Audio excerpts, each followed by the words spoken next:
एक भौतिक विज्ञानी रदरफोर्ड ने अपने एक प्रयोग के परिणाम पर टिप्पणी करते हुए कहा था कि ये ऐसे था कि जैसे आप 15 इंच की एक गोली को एक पतले से कागज पर दागे और ये वापस आकर आपको लगे।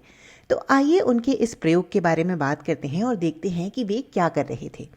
रदरफोर्ड उस समय रेडियोधर्मिता यानी रेडियो एक्टिविटी पर शोध कर रहे थे। वे मैरी क्यूरी और उनके पति पियरे के मित्र भी थे। उन्होंने विभिन्न प्रकार की रेडियो एक्टिविटी पर कई अध्ययन किए और वे विशेष रूप से इस समय अल्फा कणों के बारे में जानने के लिए उत्सुक थे।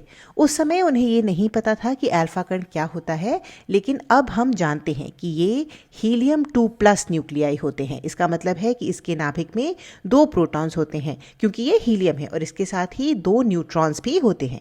इसमें कोई इलेक्ट्रॉन नहीं होता, इसलिए इस पर 2+ आवेश होता है। तो रदरफोर्ड ने क्या किया, उन्होंने रेडियम का एक टुकड़ा लिया और उन्होंने इसे शीशे के एक बक्से में, लेड के एक बॉक्स में रखा। इस बॉक्स में एक तरफ छोटा सा छिद्र था ताकि रेडियो एक्टिव अल्फा कण इस छिद्र से बाहर आ सके और उस दिशा में जा सकें जहां वह चाहते थे। फिर उन्होंने इन अल्फा कणों से सोने की एक पतली पन्नी पर आघात किया। वे ये देखना चाहते थे कि क्या वे इस प्रयोग के माध्यम से परमाणु की संरचना के बारे में कुछ समझ सकते हैं। तो अब अगर हम उनकी कही हुई बात से इस चीज़ की तुलना करें तो हम कह सकते हैं कि यहाँ हमारे अल्फा कण वे गोलियां हैं जो अल्फा कण उत्सर्जित करने वाली बंदूक से निकल रही हैं, और सोने की पतली पन्नी हमारे पतले कागज़ की तरह है। तो रदरफोर्ड इन तेज और भारी अल्फा कणों से सोने की इस पन्नी पर, फॉइल पर आघात कर रहे थे, लेकिन उन्हें ऐसा क्यों लगा कि ये अल्फा कण इस पन्नी से सीधे पार चले जाएंगे। तो असल में रदरफोर्ड उस समय परमाणु के प्लम पुडिंग मॉडल की जांच कर रहे थे। ये उस समय की बात है जब जे थॉमसन, जो कि एक अन्य भौतिक विज्ञानी थे, उन्होंने हाल ही में इलेक्ट्रॉन की खोज की थी। तो वैज्ञानिकों को पता था कि परमाणु में ये छोटे छोटे कण होते हैं जो बहुत छोटे होते हैं। वास्तव में ये हाइड्रोजन परमाणु के द्रव्यमान के 1% से भी कम होते हैं।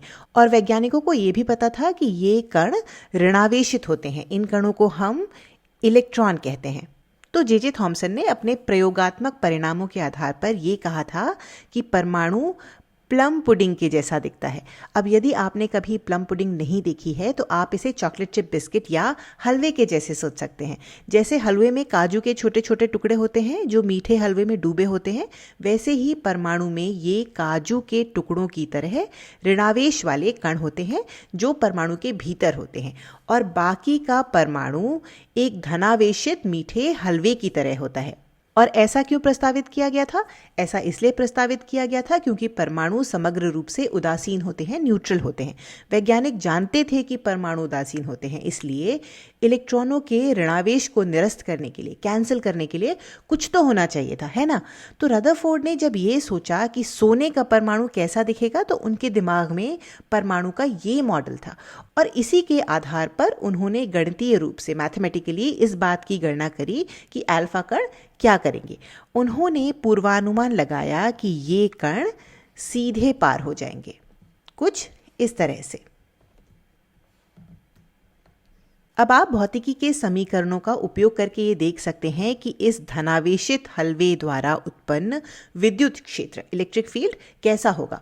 और चूंकि ये आवेश पूरे परमाणु में वितरित होता है, डिस्ट्रीब्यूटेड होता है, इसलिए ये इलेक्ट्रिक फील्ड काफी दुर्बल होता है। इसीलिए उन्होंने सोचा कि अधिकतर कण सीधे पार हो जाएंगे, और हो सकता है कि कुछ एक कण थोड़ा सा मुड़ जाएं। क्योंकि परमाणु हलवे की तरह है, इसलिए इस आधार पर कि कण कहाँ से गुजर रहा है, एक आध कण थोड़ा मुड़ सकता है, विक्षेपित हो सकता है, लेकिन अधिकतर सीधे पार हो जाएंगे। लेकिन इस प्रयोग के दौरान रदरफोर्ड ने कुछ ऐसा देखा जिसकी उन्हें उम्मीद ही नहीं थी। तो वास्तव में रदरफोर्ड ने ऐसा क्या देखा? तो उन्होंने अपने अल्फा कणों से सोने की पन्नी पर, गोल्ड फॉइल पर आघात किया, और उन्होंने देखा कि अधिकांश कण सीधे पार हो गए, जैसा कि उन्हें उम्मीद थी। उन्होंने ये भी देखा कि कुछ कण अपने पथ से थोड़ा सा मुड़ गए, लगभग 1 डिग्री के बराबर, जो मुश्किल से दिखाई देने योग्य था।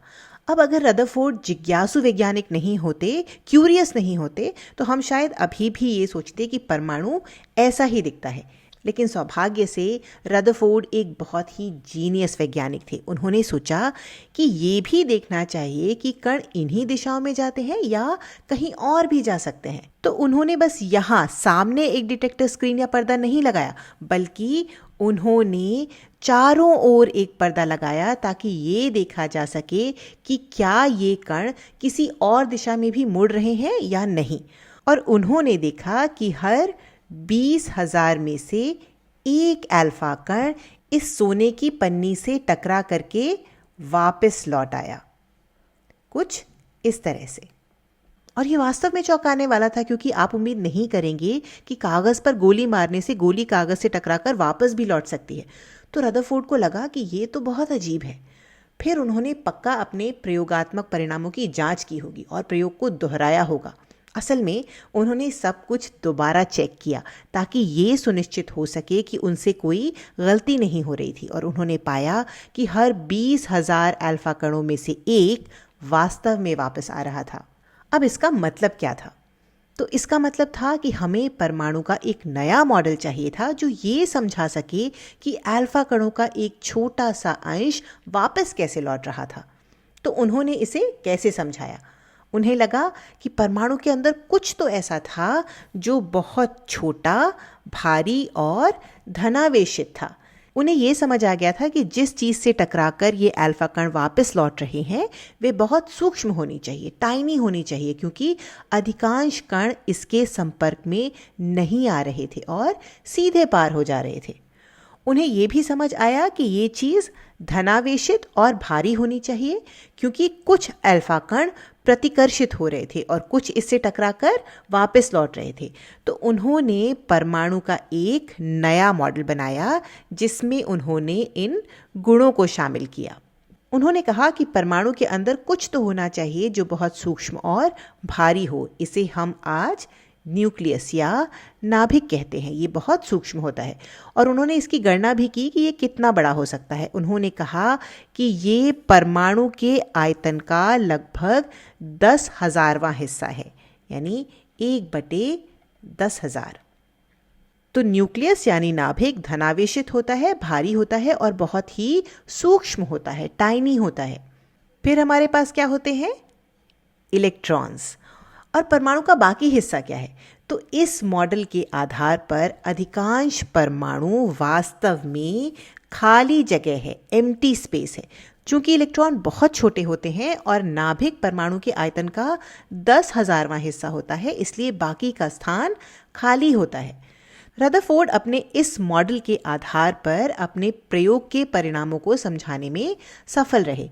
उन्होंने समझाया कि अधिकांश अल्फा कण सीधे पार हो जाते हैं, कुछ इस तरह से, और कभी कभी कुछ एक कण नाभिक के पास आ जाते हैं और इससे प्रतिकर्षित होकर के थोड़ा सा मुड़ जाते हैं, और कभी कभार कोई अल्फा कण इस नाभिक से सीधे आके टकराता है और वापस मुड़ जाता है, वापस विक्षेपित हो जाता है, क्योंकि नाभिक बहुत भारी और धनावेशित होता है, जिससे वह धनात्मक अल्फा कणों को पीछे धकेल देता है।